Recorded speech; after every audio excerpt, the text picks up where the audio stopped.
Okay. Good evening. This is the RTM Senior and Disabled Tax Relief Committee meeting.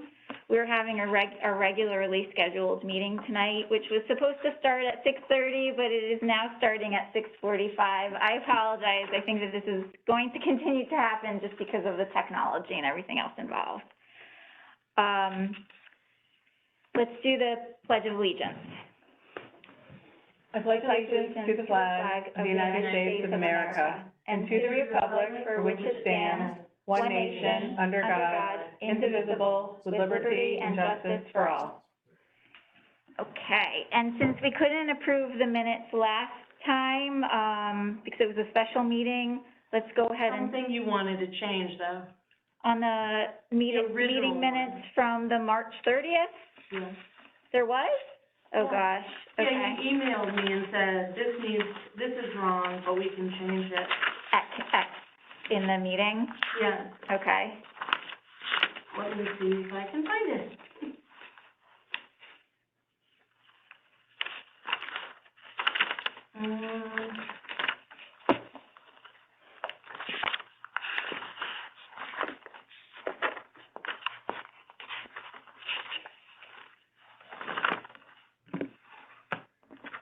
Here are minutes from senior tax relief.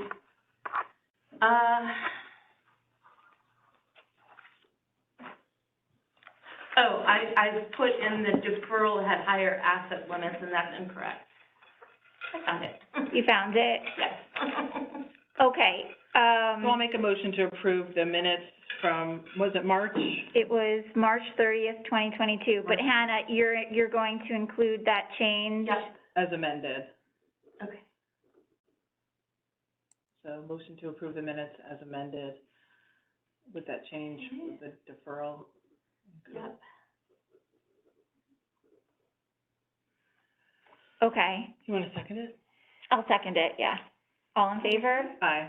Aye. Aye. Okay, great. So it's unanimous. And I think that the May 11th minutes that you sent were good. Yes, And you've sent those to the clerk already? I did. Okay, Cindy, did you see those? Yeah, I can make a motion to approve those. Okay, I'll second. Okay, All in favor? Aye. Aye. okay. All right, and Hannah, you're Aye. okay with that? Okay. Yes. So it's unanimous, thank you. And let's discuss the assessor report, I guess, just Do you want a paper copy? briefly, Thank you. since Ross isn't here. Yeah, I'm so sad. Because you asked him to get back to you if he couldn't make it. Yeah, he did not. I thought he'd be maybe on the call. if he could. But I do have to say that the report that he gave us that's revised is great. Oh, do I have the right one? It's, It should have been revised as of February 16th? yes. Okay. Because he included a lot of information that he hadn't been in his charts. And this has really been refined a lot since Ross started with the town. And I think he's made great improvements to what the previous assessor was providing to us too. So this new table, parses out the assessment ranges much more clearly. And he also is tracking the benefits in terms of the number at the dollar maximums and the number at the percentage maximums. Hey, where's the dollar one? The second That page? one's all the way down on the it's not- bottom. Oh, yeah, and it's all the way, I formatted it so it was on one page. Oh, Oh, yeah. So it's at the lower Mhm. right, and it says schedule of benefits ranges. okay. So the only thing that I'd really like for him to clarify, and I'll email him, and I just want to understand exactly what that number at percent maximum, because I'm not exactly sure. I know what the number Where are you at the... looking? The percent maximum? Oh, You mean number number? at percent max. Right, Oh, in that table, the third column. right. Because generally, we were talking about things in terms of the number of people who were receiving max benefits. Do you remember that, Cindy? Because people, the statute limits the amount of relief anyone can receive in this program. They can't receive more than 75% of their tax bill. Right. So one of the aims of the Board of Finance and the RTM committee too was to try to maximize that for people, to increase the number of people who were receiving maximum benefits, especially in the lower income ranges. And that seems to have been achieved by the program, the changes, the revisions, but Ross, I think, should add that number into the chart, because I don't see that. Well, the 75% is only for the two lowest income limits, or three? Yeah, well, there were three. It affected even the third income group, the third tier. And where is the 75%? It's in the code? It's in the code, yeah. It's in the statute. It's in the statute. And it's only the three lowest income? So 32 Well, cents. effectively, it's not like any kind of hard and fast limit, like this can only help people under a certain income range, but effectively, that's really all the people in the lower income ranges are the ones who are able to achieve that. Right, because they have higher amounts of benefits. The other interesting thing was that I'm not sure why there was a reduction from when he gave us the report in June to the time that he revised it in February. If you look at the number of accounts in that first line in the first column, it's 1,296 total accounts for FY22, but when he presented to us in June, it was 1,318. So now it says 1,293, right? 1,296 in total if you include the deferral. Yeah. So that's 23 less than. So we should kind of understand what happened with those accounts. Oh, the 1306 is at the top. Yeah, and it is surprising that, considering people didn't have to reapply for these 2 years that the pandemic was going on. So for this fiscal year that he's reporting on and the previous one, people didn't have to reapply, and that's usually what causes some people to get kicked out of the program. Mm-hmm. It's surprising that there was a reduction at all in the program count. He's recording a reduction from FY21 to FY22 of 10. Right. It doesn't sound significant, but considering that there were no reapplication requirements and no one was kicked out of the program, it's surprising. Oh, no, there's one obvious. Yeah. Right. Right, but even considering death. Yiddish, we'd say nifter. Even considering deaths, the numbers recorded are relatively stable within what we were seeing in previous reports.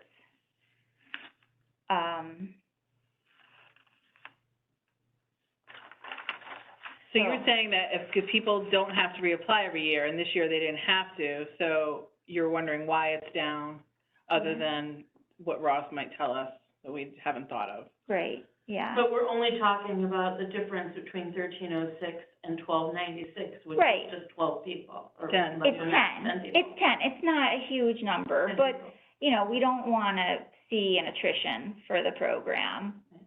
I was happy to see, in his previous report that didn't happen. So I think that we should definitely be watching that, because that's what was happening before the pandemic. That's what we saw for the few years that we were monitoring it. We didn't do any marketing this year. Last year we did the postcards. Yeah. With the Julie DeMarco's area, and I don't think we did any kind of special postcard the month before the, the deadline. So that was a change as well. I remember there was a cost involved that people put in money. Was it the registrar and the human services to pay, to in the town to pay for like a reminder, which we didn't do this year. Yeah, that really, was successful, I thought. Yeah. And where did that money come from? I believe the registrar and possibly the tax collector and human services might have been involved, but I can't remember exactly. I can't totally remember. And we hired someone to do, to figure out like a demographic, to figure out who to send the postcards to. Mm-hmm.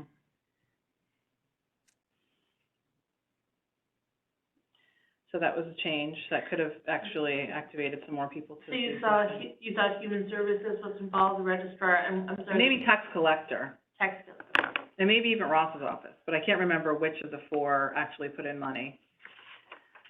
I have to go back to minutes from a year ago. But it was a pretty big expense. I forgot how much. I mean, it was 1,000 or more. I mean, it was more than that, you know, so I don't know exactly what was put in. Yeah. That reminder could have caused some of the issue.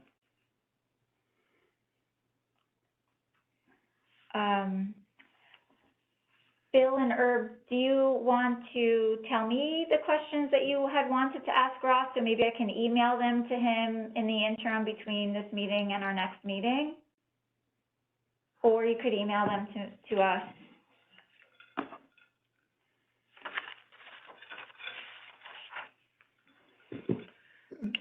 Bill, did you have questions for Ross Murray? I just wanted to know if Ross has ever gone through a sale of a house that's been on the deferral program with the lien.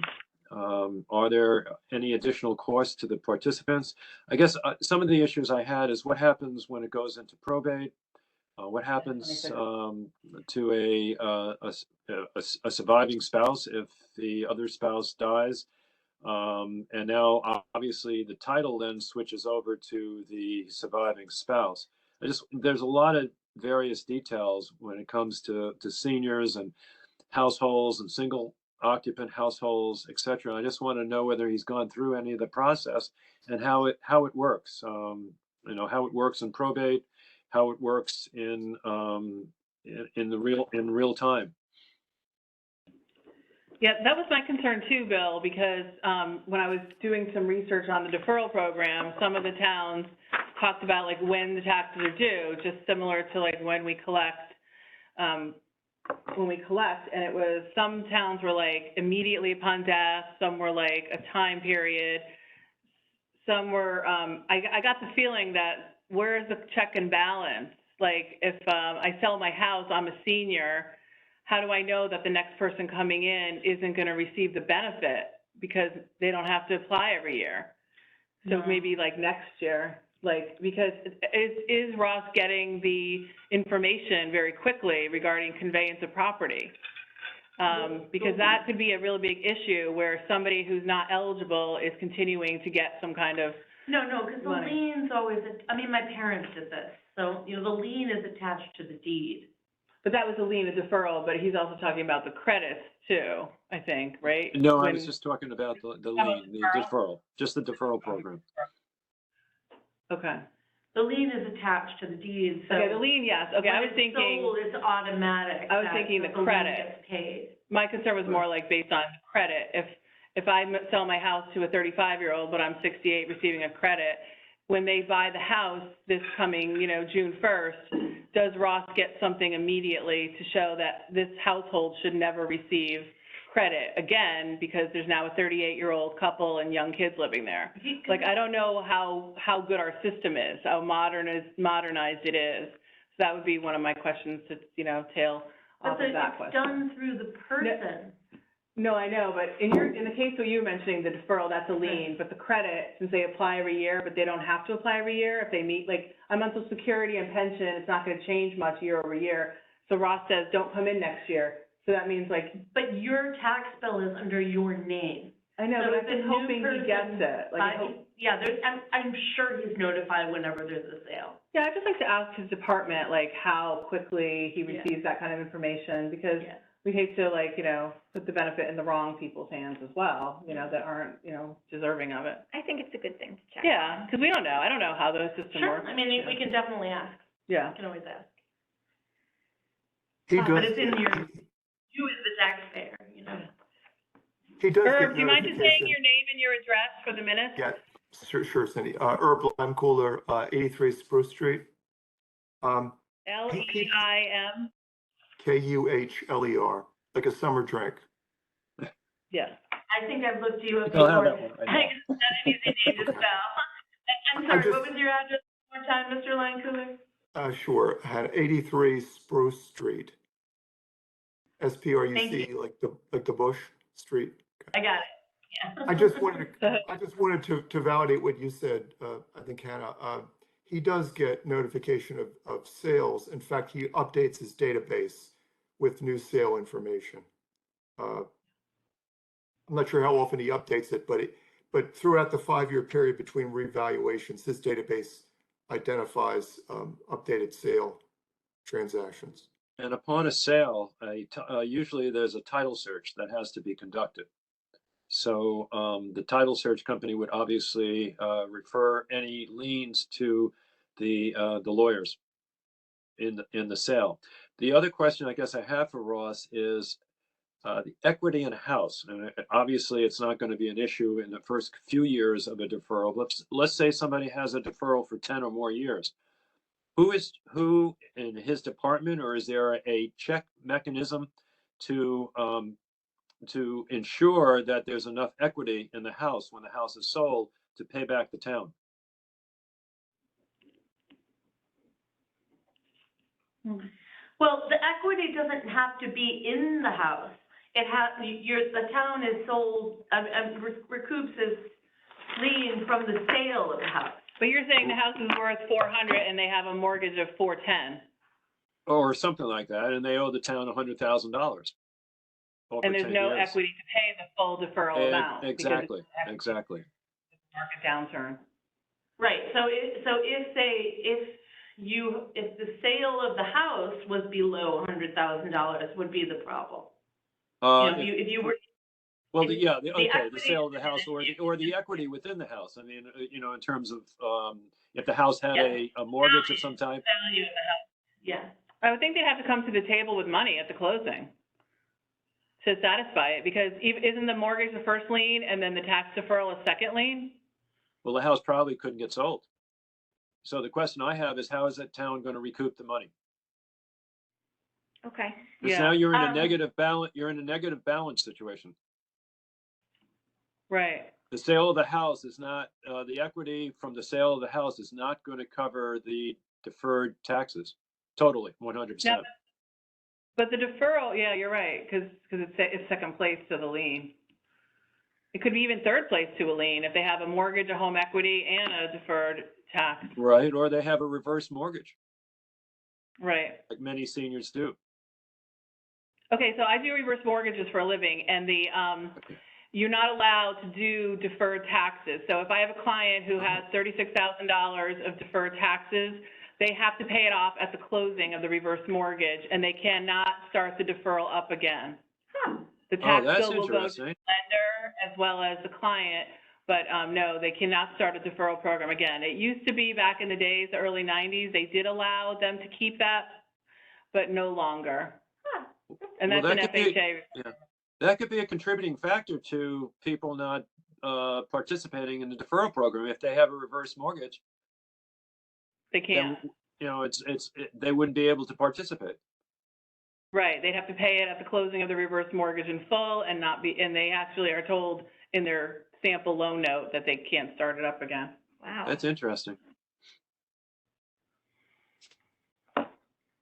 Well, and so the bottom line is that we're kind of protected. It's okay. When I was doing a little bit of research on tax deferral, I was looking specifically at Weston's program, and they have, the household income is $125,000, no net worth ceiling on the deferral. They can keep it for 15 years only, so it's not for life. It's a 15-year cap. for deferral. Yeah, What town was that, Weston? Weston, and it's calculated on the first 400,000 of the assessed value. Huh, But that was the only one out of the 16 towns, because I added Bethel, because you were interested, that had like a time period, that you had to pay it off. Everyone else seemed to have life rights to keep it going. So, Weston's pretty cool though. what were the income ranges like? Oh, yeah, so I emailed it all to you, but it was only like an hour ago. Oh. So, I know we're gonna talk about Thank you so comparative much. research later. Thank you. Yeah, we'll have Actually got it, yeah. Yeah. We could, we'll post this on our backup. So Okay, good. thank you so Great. much. Yeah, emailed. That was quick work, Cindy. Well, the thing is, that it wasn't really like, I couldn't just update your spreadsheet because your spreadsheet was so much full of more information. So it's just a blurb and who to contact at each town. That's for awesome. Additional info. Yeah, But, you know, a couple towns don't have it at all. And some you have to do the credit and you have to do it. So it's a real mix. mhm. So I can send it to both of you so you can take a look too. That'd be great, Yeah. if we could see it. Yeah. I'm curious as to why on the chart, the deferral program has an amount attached to it and what that amount signifies. On Ross's chart. Yeah, the 16,000, 16,210. yeah, That's probably what was deferred by those 4 clients for this year. for this year. So it But makes they sense about consider, 4 but the town grand. considers that revenue loss, and Westport doesn't. I know their assessor said that they don't include it on their revenue loss, Really? so I wanna understand why Ross does. Yeah, Westport, if you have 75 to 100, oh, I didn't mean 100%, 100,000, income, you can defer taxes, but anything over, oh no, up to 100,000, up to 75,000, you can defer 100% of taxes. But if you are between 75 and 100,000 in Westport, they will only defer tax increases, which is the only town that had that, you know, caveat. The increases aren't that much, so that's not a whole lot to defer, you Mhm. know? I mean, it could be in Westport, I'm sure, but. Bill, did you Well, have anything so- else? I think Bill's on mute. Here comes Bill. Okay, I'm sorry. One other issue with Ross on his data. Is he able to break down the age brackets? He was able to tell us, I believe there was 216 that were in the 70 to 75 bracket. But it would be also nice that he has a lot of breakdowns on assessed value, income levels, et cetera. It'd also be nice to see the age breakdown. Because when we were looking at it, when FSA was looking at it, we thought the 216 might have been a bit low for the 70 to 74 or 75 category. In terms of who's participating Oh, the in this. I'm sorry, the participations, yeah. Because I think Uh, Ross had mentioned that there were, I think he's got this 216 out of the 1296 or whatever his final number is now. Yeah, it's interesting, on on the chart he provided, the way he breaks it down for the 70 to 74 age range. 70, 74, is right. 220. Oh, I'm sorry, he has that. Okay, he has it. I apologize. I see that now. And it constitutes 17% of the participants. Right. Bill, Did that- what's your email address? It's WR Lenahan, LENAHAN @gmail.com. I have Herbs. He rates. Okay. There's significantly more older participants than there are on the younger side of the spectrum. Right. Yeah, that's really interesting information. In terms of households in Fairfield, there are about 55, this is from ACS data, 2018 is the last I had using this breakdown, but there were about 5,500 households age 65 plus. And of those 5,500, about half of them are 65 to 74. Almost exactly. And of that breakdown, that breaks down 50-50. So that roughly 25% of the households would be in that 70 to 74 bracket versus the 17% that Jill cited of the participants in the program. Okay. Could you repeat that, Irv? I'm sorry. Where was Yeah. the information you were reciting from? Okay, so this is coming from American. This is coming from ACS, which is the census survey data that's published by the government between the every 10-year full census numbers, and that data shows almost exactly 5,500 households age 65 plus in Fairfield.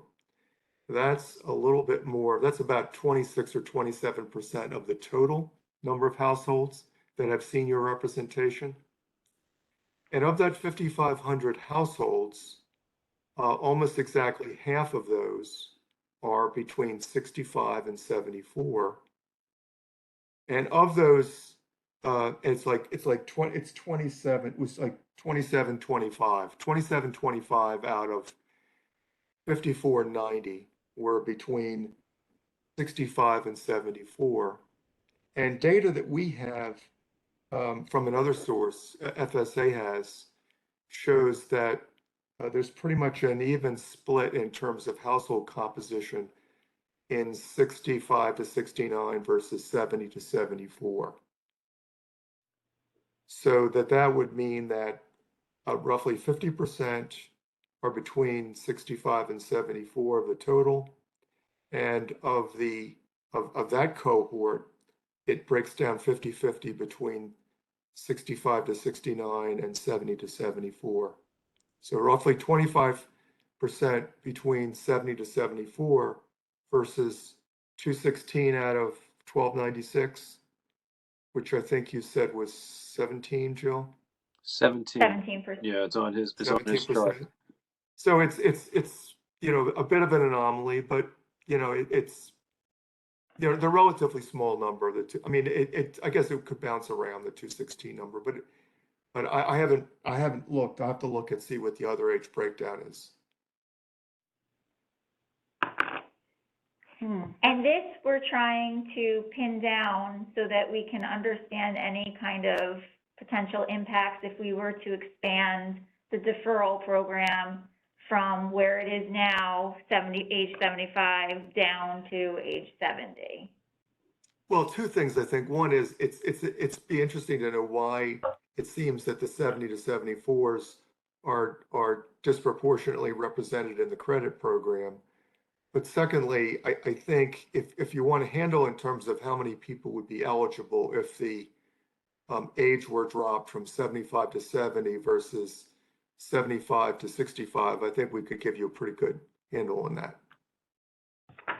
Those numbers. Most of the towns I surveyed was 65, and I was looking at the ordinance and speaking to someone on the phone. It was like primarily out of the 16 towns, I'd say 12 of them were 65 for deferral. Right. We were the only ones. Wilton 65, Westport 65, Ridgefield, Trumbull, Reading. Well, Reading doesn't have it. Sorry. Weston. The only town that was also higher than 75 was actually nobody. Everyone was 65. Sure. We were the only town that was 75 out of the 16 towns. But one of them did not have a deferral program. Oh, a lot. It's like 3 didn't. Bethel didn't. Farmington did not. And we already knew Reading didn't because they do a credit for everyone that's 65 and older that lives in the town for more than 3 years. There's no other requirement. They just have to live in the town. This year's credit was 2708. Wow. For everyone, as long as they've been there 3 years. Reading Weston? and Ridgefield both Reading. do that. But no other town that I talked to, the 16 towns, were 75. Now, I didn't check every ordinance. I talked to someone if I didn't see any ordinance, and sometimes the people in the office aren't 100% sure, so I might like to just like confirm it in the ordinance. But that's pretty amazing. We're the only one of 16 towns with that high age. Yeah. So Cindy, were you able to get numbers of participants in the deferral program when you talk towns? I'm going to, yeah. I just did the preliminary reach out to see how their program worked this week. But yeah, I should find out. Sorry, it'd be good if you. What's that?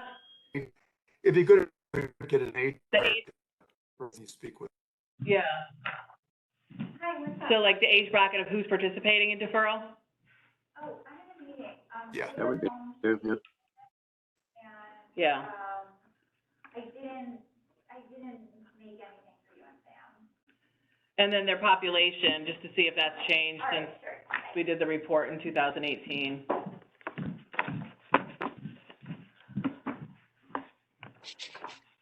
So Herb was just saying to get the age of who's participating in the program, the deferral program, and what their population is. Okay, that's a good So idea. is that it? You said, Herb, the population? Well, I'd say the number of participants in the deferral. Yeah. And break that down by age if they can. Okay. And yeah, and I mean, we could separately get the, or Gordon may have already done the population in the 15 town data. That doesn't match completely against your survey. You have it anyway. For deferral, does it? Yeah. Okay. Yeah. We'll see how willing they are to share. Mine's kind of old, though. Which is 18, right? Yeah. Yeah. Did you Gordon have State- any questions about Ross's chart? Oh, Bill was saying something. Oh, sorry. That's right. I was saying Gordon's data does include the 2020 population of various towns. I believe the 15 towns that you were looking at pretty closely coordinate with the towns that he reported on. This is Gordon's most recent chart. Do you want it? I have it online. Okay, Yeah. all right. Hannah, you've seen this too. I sent it to you. Do you want a hard copy of it? You did send that to me? Yes. Okay. I'll take a hard copy. Okay. It's Right. pretty colors. It is pretty. Yeah, this is pretty amazing. This is a man who knows numbers. Is this a statistician or what? I'm so grateful for him doing that. So helpful. There are only 4 people in the deferral program right now? Right. Yes. Okay. Down from 5. I did And have you on the ask opposite additional side- questions. Oh, you did have additional questions? Well, I had one, and you may to answer, and I maybe should already know this, but what were the affidavit requirements in place for the current and prior year for the submissions? Yeah, I believe so. I don't think that we changed them. I remember that the Board of Finance was working on that for a good while, but the pre-existing affidavit requirements were applied. So it basically says under pain of penalty of perjury or something like that, that Yes, you attest that the it's information a is basic correct, something like affidavit. that. Yes. The reason I asked If the you question want, I was, could have Ross provide one, provide the affidavit that people have to sign.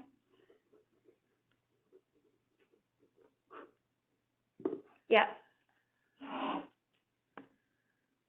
I do remember that the Board of Finance had, I mean, Walsh in particular, very intent getting some change to that, because he was concerned that people have trust income and whatnot that enable them to skirt the requirements. you know, I just remember him being very intent on I remember that. having some change being made. Mhm. Yeah, I do too. They spoke about it for several meetings. I don't think that it ever resulted in language proposals.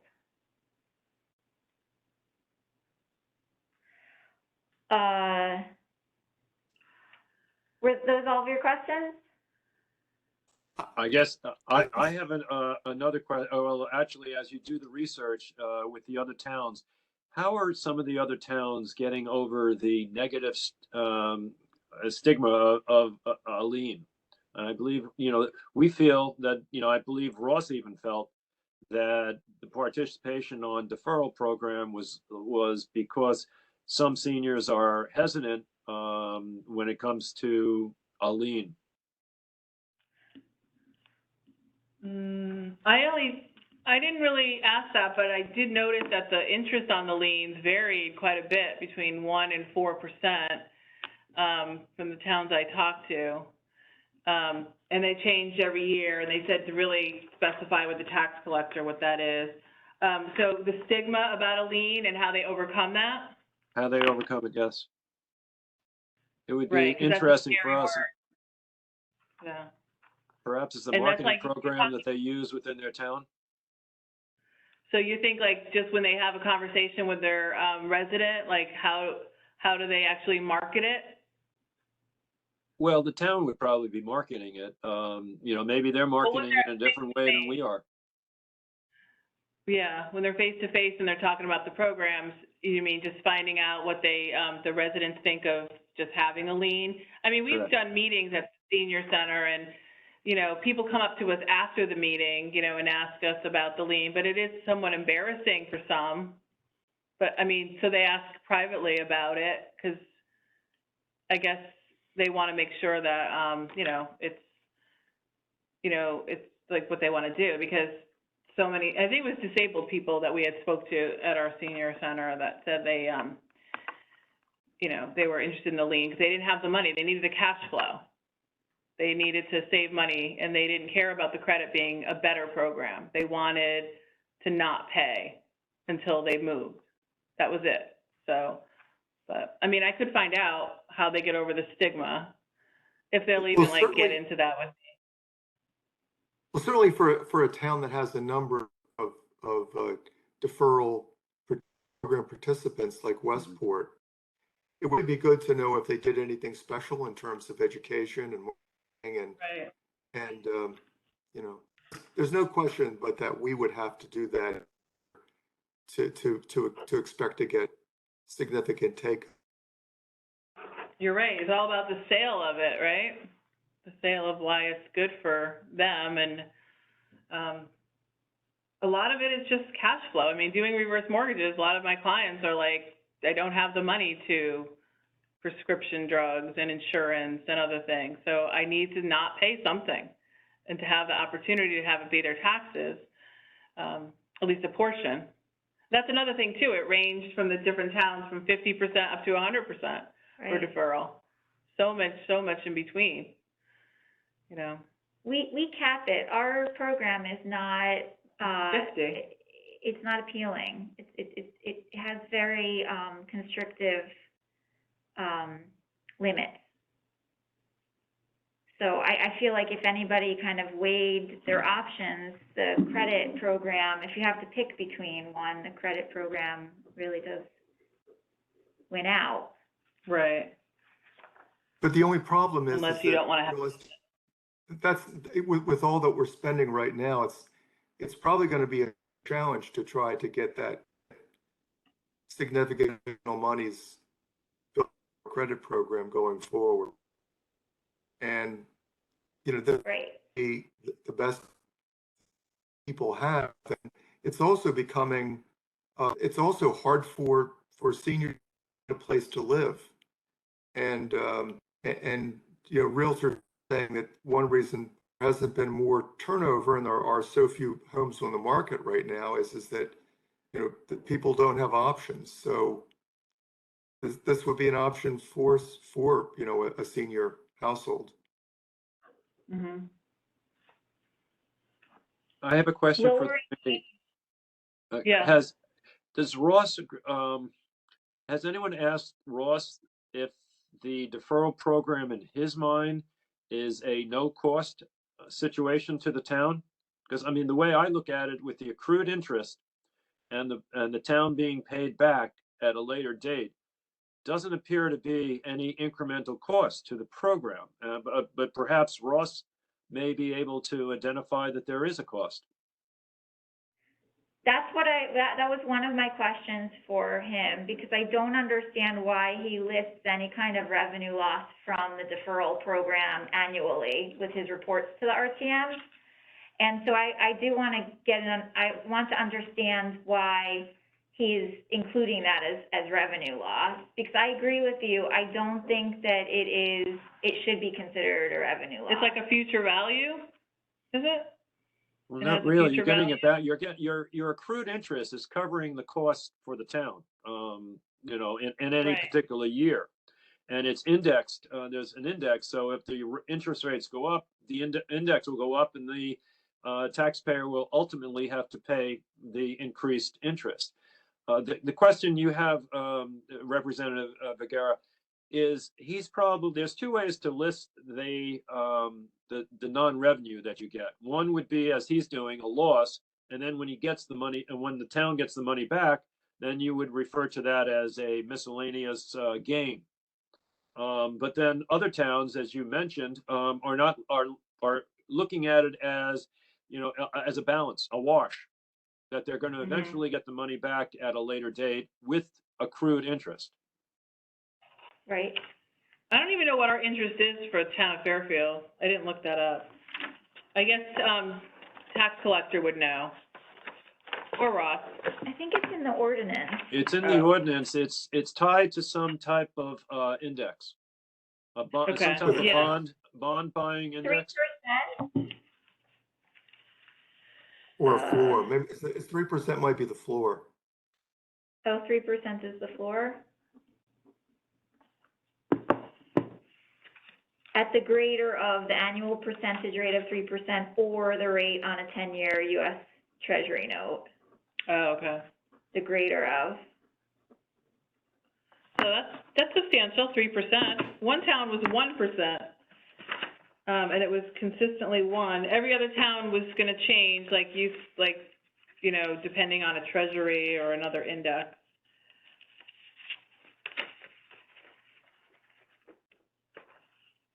And so, with one of your other questions about the deferral and the risk to the town of not being able to get that money back, I feel like the subsection 4 kind of addresses that by capping the amount that people can defer to not exceed 70% of the assessed value. Right. So then his department must be reviewing that on each application. Yeah. Westport's 1%. They said it's fixed at 1%. And I was like, oh, that doesn't change annually? And they're like, nope. But I don't know if that's changed in the recent past. She said, no, it hasn't changed. What is the 10-year Treasury note today? So Hannah, you were cut off. Did you have questions from related to the chart? Thank you. Well, what I noticed is that obviously with only 4 participants, so the average participant is receiving $4,000, and it's the entire program cost $16,000. I see. Okay. So it's really not that big of a difference between the average of the credit program and the average of the deferral. But the credit goes right into the person's pocket. Right, and the deferral is still part of the town's assets. Yeah. I get it. Yeah, I'm for it, believe me. I'm with you.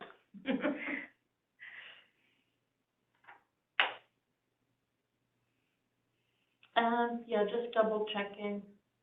Because I'm looking at what happened, because the whole focus of the changes that were made in 2020 had to do with increasing the amounts available to the lowest income brackets, right? Mhm. So I'm just trying to check that. It's difficult to see from the charts he's provided the difference because he never used to, dissect the average benefits by income. And Oh, so this is great that he started doing it now, and we'll be able to see it going forward. But we should ask him for this kind of information from, FY '21. so we can compare. Yeah. Okay. So let me write that down.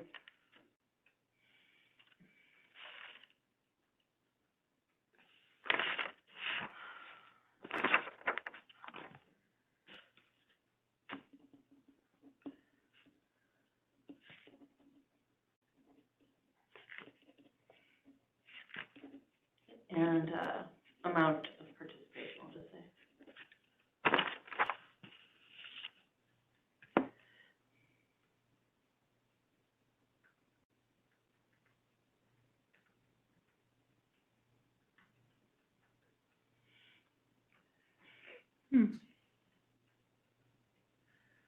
Looks like the 10-year Treasury note is 2.751, so it would be that, the lower, right? Oh, no, the floor would be 3. It would hit 3. It would be 3. Yeah. Yeah. I would assume that gets, like, on May 15th, they decide? Like, you know what I mean? Like, when do they decide the interest rate? I don't know. Yeah. Ask him that. Okay. When do they decide the interest rate? Yeah. I think Herb fell off his chair.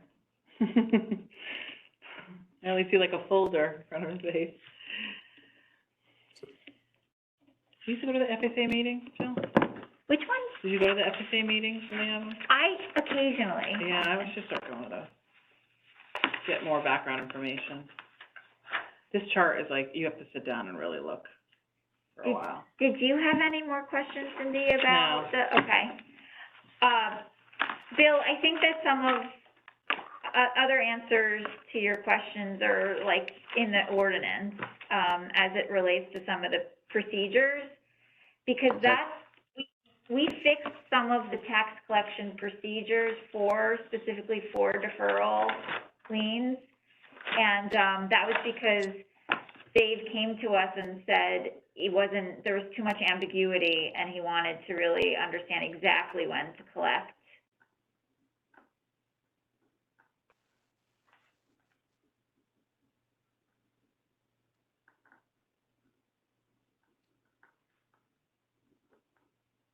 It's laid out in subsection 2. But I'll still ask I'll ask Ross if he's handled one of these and what his procedures are. Okay, thank you. Sure. Okay, let's move on to the next item, which is to discuss our power to review this tax relief ordinance as a subcommittee. I added this item because, Hannah, you wanted to discuss this? Yes. So the state statute, which, you know, I found because someone had mentioned it, and then I actually looked it up. It wasn't that hard, so I sent it to everyone.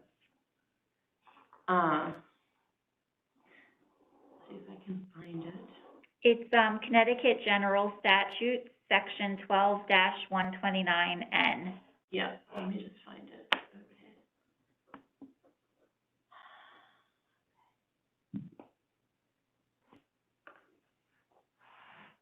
Right. So the point of, you know, I'm not a lawyer, you are, so you tell me, but, and I noticed that there was language in our town ordinance that said, like, anything that's in here that is not legal is null and void. It was kind of like Col Nidre. So I saw that was in there, so that may be protected, but I believe that you're not allowed to have a town ordinance that is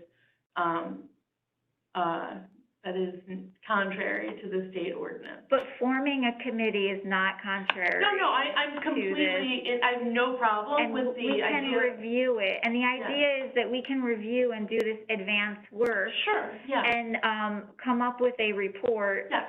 So that ultimately, hopefully, the Board of Finance does accept our recommendation to, make these changes. No problem. I just wanted to point it out that, part of what happened when that language was taken out, which I had no problem with, I understand that it was incorrectly, but then it left unamended the only thing that referred to, the chain of command for how to make suggestions regarding this program, and it just states the RTM committee. And so what was removed was just, you know, that there's an awareness in our statute that it has to go to the Board of Finance first before it goes to the RTM in general. So I think that our ordinance just compels the RTM to review this every 2 years. And that's totally within the realm that's legal. If it were to compel us to amend it every 2 years, there would be a problem. And I think it's important to constantly review this ordinance because we need incremental change. I think that we constantly need eyes on this to see how it's functioning, what the numbers are, how many people are participating, so that we can react in time to changes that look bad or suggest that there's something that's not happening, that's happening that's not great. So I think it's a mistake to just not review it for a long period of time and then come back to it. Okay, so all I see in our code is the reference to the January 2020 meeting. So I don't, or convening a special committee, I don't see where it says something about every 2 years. Am I missing it? That's how it's interpreted, because we don't amend it every 2 years. That's how it's been interpreted. What it means is that every session. I just feel like it makes sense to me to not, so that we're not arguing about this forever, and when we leave, that the next person is arguing. Yeah. You know, that to me sounds like a reasonable suggestion, and maybe run it past some of them, that there is, like, you know, every 2 years, you know, there's, if you want there to be, you know, an RTM committee that, you know, reviews the tax code and then makes a recommendation to the Board of Finance. If you want to put that as a, you know, as a amendment, I just think that, since we took off what was there amending this, that this is not very helpful for the future, that we need to state what the procedure is. I totally agree. I never liked leaving it without specifying the procedure. It was always supposed to be, the reason why we didn't approve the language, the initiation language, was that it wasn't discussed with any RTM, with RTM input. Right. And at that point, when we were voting on it, there was a concern that if we were to put it to a vote, it might, we might reject all of the changes. So taking it out enabled us to pass the changes and try to help seniors, and then we sidelined figuring out the process for another time. And I have spoken to Lori Charlton, the Board of Finance Chair, and she's agreed that figuring out the procedure is a good idea, and hopefully we can convene a joint committee to at least establish that. I think that's all that I was trying to point out, is that it seemed to me like now we have a hole that just needs to be addressed. Left in the statute. Now that we took that out, which was inappropriate, we just need to address it. Yeah. I agree, and I think that it's a big problem for people to not know who to go to, what body to go to when they have issues. Right, and it's a natural thing for, seniors and our constituents to come to the RTM. And it's a natural thing for the RTM to have concerns about the tax code because we're the ones who are closest to, you know, the residents. But then, of course, because it comes under the, you know, the purview of the financial, it makes sense that the ultimate recommendation has to go through the Board of Finance before it came back to the RTM. Right. It really makes sense from the beginning to have consensus with Yeah. a joint body so that we don't have to reduplicate work. Right, and I'm not even suggesting, I'm sort of suggesting that if, you know, if the RTM, our committee came up with, you know, a definite proposal, that, you know, it'd be okay to then send that Sure. proposal to the Board of Finance. Yeah, I totally And then agree.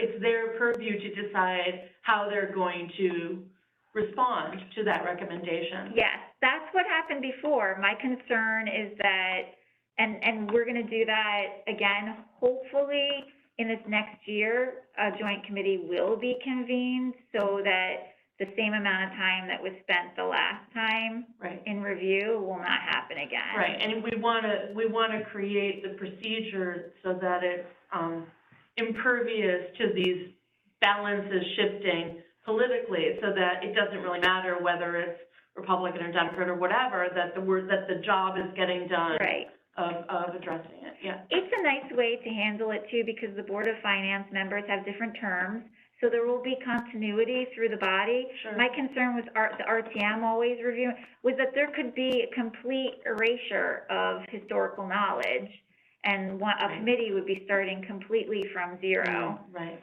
So, it seems like a good idea, I think. And obviously, just being my joining this year, the historical knowledge was key, because you guys knew that the language had never been voted on, and I would never have known that, because I wasn't there, you know what I mean? And now with the meetings being Betsy was video. really upset that happened. She Okay. was, unaware. She had spoken to the code company in advance, told them the situation, told them that was not to be codified, and she was very surprised that it had been. And she was glad that we flagged it. So it was a mistake. It was a good catch. Okay. No, and I completely agree with you that the history, based on the details of what's going on in the senior community and historical issues, that is not something that the Board of Finance is gonna wade through on their own, that it's such sensitive material that it kind of needs to, they're not gonna do what Cindy just did, you know what I mean? Yeah. They're not gonna go to all these towns and look at them. Yeah, because we're like specialists, and now that our meetings are videoed, and they can go Yeah. back and look at minutes, Yeah, and they can absolutely. compare, you know, And if we this have a way, joint meeting. you know, you care about your constituents, this is your expertise, and you can state very clearly, you know, we're recommending this because this is how it's done in all these towns, and here is the proof that we have, and Right. here is the input from our community. Yep. Good. Okay. And so next step, Cindy, you're still working on, comparative research? Yeah, I'm gonna add the things that Bill and Herb requested, especially the Herb finding out about, the age of who participates in the deferral program and the number of people in the deferral program broken down by age bracket. So I'm gonna work on that for the next meeting. And I'm also going to talk to them, as Bill mentioned, how to get rid of the stigma of a lien on your home, as, you know, in marketing the deferral program to their constituents. Okay, Do great. they do it as a town, like a marketing, or do they do it one-on-one? Do they offer programs or education? So I'll do that for our next meeting, I'll update it.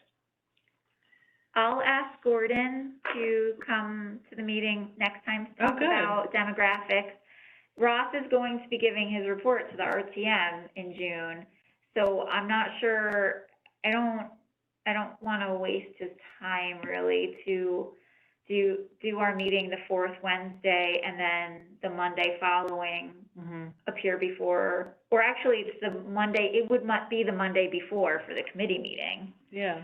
So let's just ask, I'll send all of the questions to him that we came up with now, like, you know, tomorrow. And we can plan to just ask him questions in our RTM committee meeting. I hope he does plan to attend more of our meetings. Yeah, he used to attend almost all our meetings. I hope he can do that again. And we had a lot more public coming to the meeting, so we'll have to see if we can maybe do something about that.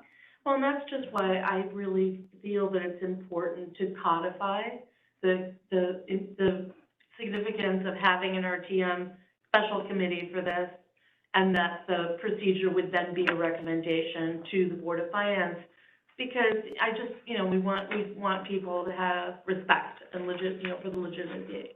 Yeah, that makes sense. And so if there was, an amendment that was written and then reviewed by LNA, and that the RTM could then put into the, code, I think that would be a good thing.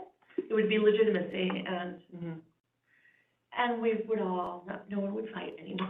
Well, now, and also, the committee is comprised of 3 Democrats and 1 Republican. We had 2 Republicans, but 1 resigned, and we haven't had anyone populate this committee. But I don't like the size of 2 people, so. Not at all. No. So I would hope that we could have even another voice here at the table. I know, yeah. Yeah, it's important Believe me, I to would have like it be that too. bipartisan.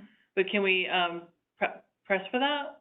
Yes, we can Yeah. ask Pam again to see if Well, there's and somebody you else. know, if we have this codification in the code, then I think there's more, you know, We have our next The SL. problem is, technically, we cannot amend it until the Board of Finance authorizes us to amend it, right? So, they will have to agree to the language that we put in about the RTM's role, is all. And Are you sure? Didn't you just say that as long as our goal is just a recommendation to the Board of Finance, that the RTM, you can create any kind of committee to look at anything of interest? we can create a committee, SLMC can create any kind of committee that it wants to review anything, any kind of issue. But to codify that into the ordinance, as I understand it from the town attorney's opinion, is that the current town attorney? it was, Stanton Lesser's opinion, but I think that Jim Baldwin has supported it. In terms of, the interpretation of the statute is that the Board of Finance, needs to make a recommendation to make any sort of amendment to the ordinance. And, that doesn't limit our review or our ability to make any recommendations to them, but to start the process of revision, they need to say, I think. let's revise it. So the idea of a joint committee has to come first, Yeah, I think in your so. opinion. Yeah. I see, okay. I get it. Okay, and so how do we make that happen? I've talked to Lori, and I think it could happen soon. She said she wanted to talk about the logistics of establishing a joint committee, and she didn't really know, she hadn't done that before, and it's not standard, so. It can't be too big. It's gotta be like 3 people, Total? 3 or 4. I don't know. I mean, I'm okay with participating, but I don't think it should be too many. It shouldn't I be. was thinking 5, so 5. that, like, it could be either 3 from Board of Finance and 2 And from 2. RTM, or 3 Yeah. from Oh, yeah, RTM definitely at and least 2 2 from us. Finance.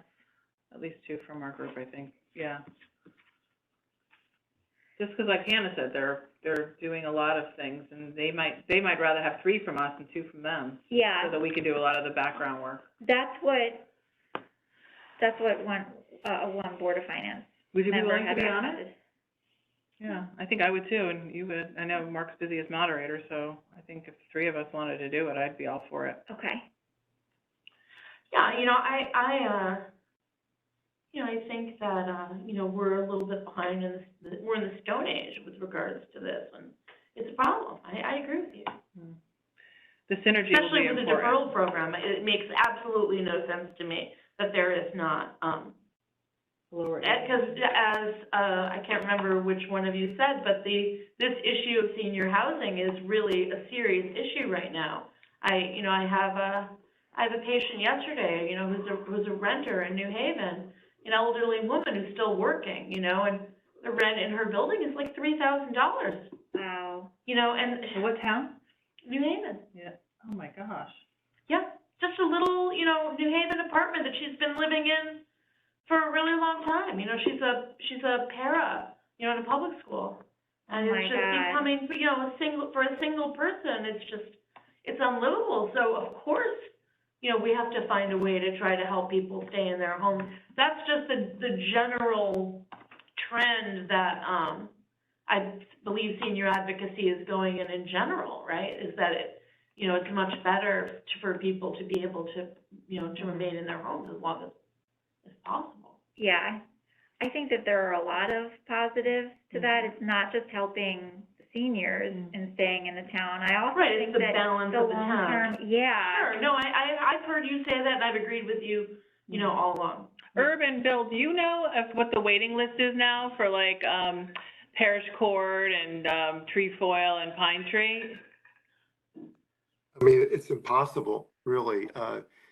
Every couple of years, they open the waiting list, and the waiting list is extremely long, and you only get basically on it through a lottery. I mean, it's impossible. So it is a 2 to 3 year wait at least? Oh my God, it's much longer than that. Yeah. I had a client in another town who, when she got her reverse mortgage in 2009, I explained to her that she quit her job at the laundromat at 64, and I was like, why? She should have kept working, and I told her, it looks as though you're gonna have enough money in this reverse loan to pay your taxes for 9 years. What happens in 9 years? She never gets on the list for senior housing, which I said, get on as soon as you can because of this 5, 6, 7 year wait period. She ended up getting foreclosed on. Luckily, it happened just before COVID, so she was able to stay in her home and finally got her some housing in Stratford, and Jill got her a chair so she could sleep in it because she wasn't sleeping in a bed for years. I don't know what the situation was, but regardless, she had no advocate, no family member, no one to help her other than, an insurance agent and myself. And even if we told her, you're going to be foreclosed on if you stay in your home after 9 years, she was like, I'll just die here. They'll have to pull me out in a bag. And I'm like, no. So she is now in senior housing. But it's the only reason she got in is because she would have been homeless otherwise. And we got her a pro bono attorney in Bridgeport to get her up the list because she should have waited 2 to 3 years like everyone else. But she didn't apply until it was a crisis. Wow. So luckily she got it. She got her first floor because she's frail. She got what she needed, but she probably cut in front of 10 to 12 or 15 other people because of not doing anything in a timely manner, not knowing that it was going to be a crisis situation and that she was going to, live. She was only in her 60s when she got the loan, so she's not an older woman. But, so there's so many people in this situation, and they grab onto these waiting lists in towns they don't live in. She was on every list, Ansonia, Derby, Bridgeport. But of course, people want to stay in the town that they're used to.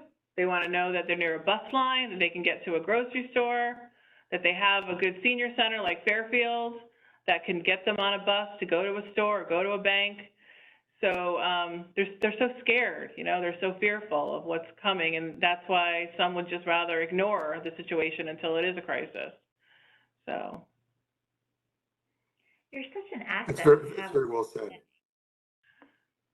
Yeah, it's really hard to see these people that have like no one to help them make these decisions. I mean, if it wasn't for that blue book, the blue book guide that's done in Stanford, that woman from Stanford that does that blue book, she has like every single contact possible for resources for seniors. Wow.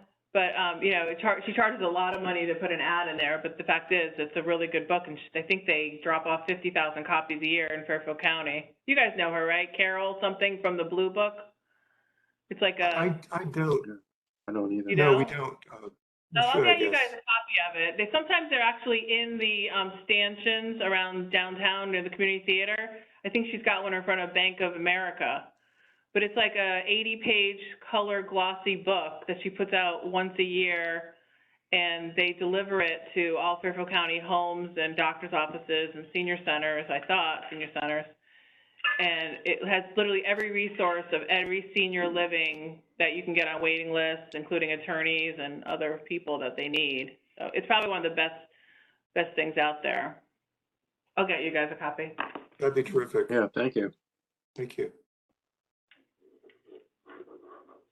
Connecticut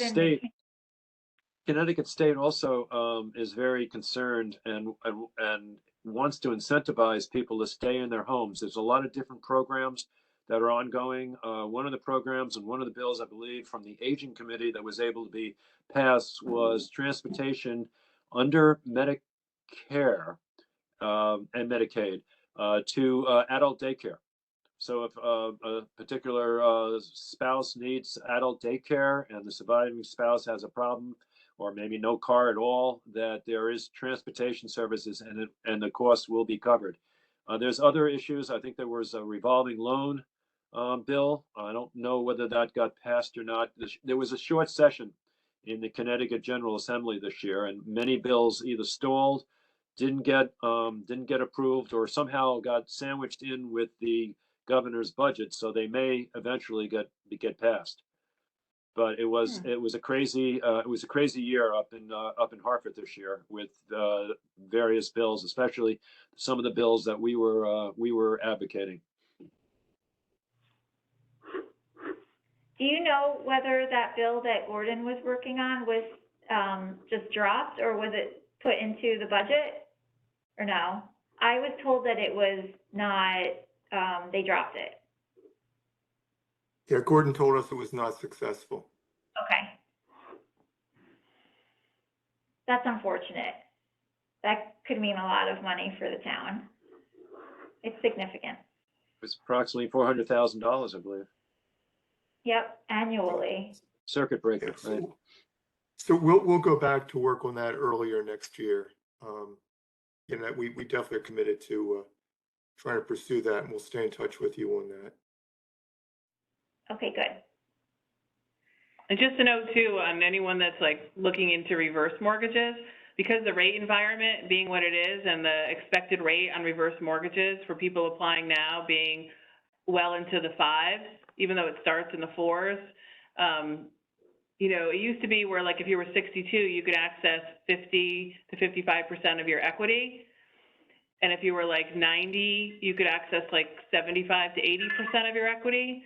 But because of the rate environment, the lenders have dropped that to under 35% for a 62-year-old and under 70%, closer to like 67% for a 90-year-old. So in just 4 months, with the rates going up 3% in 4 months, the amount that someone can get has been gone down by almost 20% in some cases. Wow. So where people thought they could do this and have it on deck, now they're applying and they're finding they don't have the equity to like maybe pay off a lien to be able to get this type of loan. So it's kind of like a scramble right now, whereas the conventional industry is kind of slower with the rates going up. Our reverse mortgage companies are all hiring and hiring because it used to be the loan of last resort, and now it kind of is again in a way. Because financial planners are saying, I'm making you, if they have money in assets, I'm making you a lot more than 4% in your investments, maybe not, but they're asking seniors more so than ever to start taking a little bit of money out of their equity and not so much out of their, taxable retirement accounts. So we're seeing a lot of financial planners really tout this product more than ever. We're actually having on June 14th at the library, we're having, if you guys want to come just to hear more about it, we're having a group of 25 financial planners just to hear more about how to help seniors maximize their retirement investments. So it's going to be 9:30 to 10:30 on Flag Day, June 14th at the library, not the Rotary Room, the one that has more of the AV equipment on the second floor. So I'll send you guys an invite if you're interested. Yeah, please Yeah, please do, and Do that. we'll pass that on to, our other colleagues as well. That's great. Yeah, yeah. It's got a lot of credibility in the marketplace where it might not have had years ago when it was, again, kind of like if you were breathing in 62, you can get this loan, but now it has a lot more credibility because it's underwritten. They look at tax history being paid. They make sure you have homeowners, in place for a year or more. So there's so much more underwriting, that there used to be with the product. So if you're familiar with it at all, it's also, and then whatever they're not using in this credit line that they don't need, it's growing at a fixed rate of over 5.5%. So people are kind of getting it even if they don't need it, because the same rate that the interest is accruing on the reverse is also the same rate that the credit line that is unused in the reverse is growing in accessibility, and that's fixed for the life of the loan. So seniors find that this program, even if they don't have a mortgage to pay off, they're just getting it because an adjustable starting at 4.8 today with a cap of 9.8, they just want to get it now before that cap goes up to 10, 11, 12, like they used to in the 80s, So they're getting it and they're just keeping it on deck. And then this credit line is growing at over 5.5%. So it's giving them the peace of mind knowing that I don't even have to do anything except for finance some closing costs, pay for an appraisal and a HUD counseling. And now I have this little bit of money in my home that's growing at a fixed rate for life. So that's what kinds of things we'll be talking about at the seminar on the 14th. So just you were talking about alternatives. That's the only reason I brought it up. Alternatives for seniors. I never did this particular committee to get business, nor have I ever even taken an application because of something I've done for the town, but it's just good to know what the options are so that they know that they're not trapped, That's great. Have you advertised this at the senior center as well, Cindy? I haven't, but I know there's a flyer that Cross Country Mortgage, who I work for on Miller Street here in Fairfield, I know that their marketing department has a flyer because I'm doing it with a loan officer named Jeff Buckley, and he's inviting all of his financial planner database. So we're expecting, like I said, about 25 people. Come hungry, we'll have some Danish. Cindy, they have a bulletin board as you walk into the lobby at the senior center. You might ask. Brenda Steele is the director. Her. Okay, and you may ask her for permission to put the bulletin up. Yeah, we'll do that. Yeah, perfect. Thank you for reminding me. Is there any further public comments about the issues on the agenda or the ordinance? No. Okay. Motion to adjourn? Yeah. I'll second. All in favor? Aye. Aye. Yay. Okay. Thank you so much for participating. Good to see you all. Thank you for having the meeting and have a great weekend. Yeah, thank you all. Great to see you. Take care. You too. You too.